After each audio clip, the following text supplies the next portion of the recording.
Le monde nous est ouvert. On est connecté en permanence. Et c'est une formidable opportunité. Mais en même temps, pour ceux qui n'ont pas toutes les connaissances, tous les réseaux, au sens tuyau, mais aussi réseau pour arriver à relier les idées, les phénomènes, ainsi de suite, cela peut être une menace.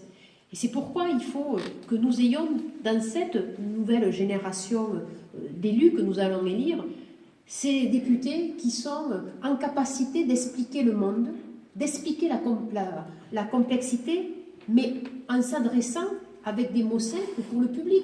C'est-à-dire, clairement, nous avons la chance avec Vincent de savoir aussi bien négocier avec des hauts technocrates européens pour la PAC que de savoir expliquer à l'agriculteur du village notois eh bien, pourquoi les aides elles ont été orientées dans ce sens-là et pourquoi, par exemple, il faut aller vers le modèle de l'agroécologie, comme a dû vous le développer Stéphane Le Foll.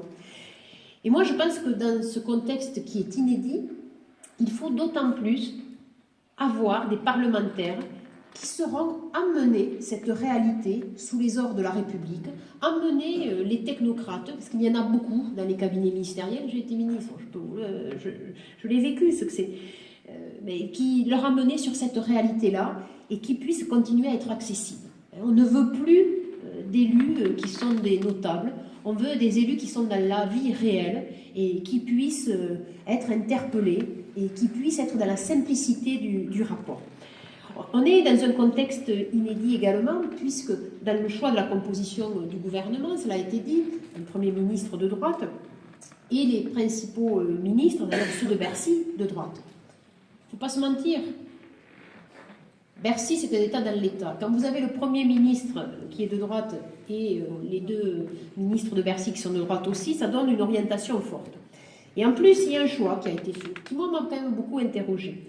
C'est que sur le ministre des Finances, il y a été rattaché et la fonction publique et le budget de la sécurité sociale. Alors la fonction publique, pour moi, alors bien sûr certains connaissent mon parcours, ils vont se douter de ce que je dis, mais pour moi la fonction publique c'est une chance. Pour moi ce n'est pas une charge. Pour moi ce n'est pas juste une question budgétaire. La fonction publique ça fait partie de ce qui constitue l'armature de notre République. Parce que ce sont des enseignants, ce sont des hommes et des femmes qui travaillent dans le service public hospitalier. C'est la fonction publique aussi territoriale. Et dans un moment de mutation que nous connaissons, avec cette mondialisation, qui a des aspects positifs, mais qui a des aspects aussi qui peuvent être anxiogènes, mais il est nécessaire d'avoir des agents publics pour garantir la présence des services publics et pour pouvoir garantir une équité dans les politiques. De même, d'avoir le budget de la sécurité sociale rattaché au ministre des Finances, la sécurité sociale, ce n'est pas qu'une question de plus ou de moins, et de solde positif ou de solde négatif. C'est la solidarité entre les générations.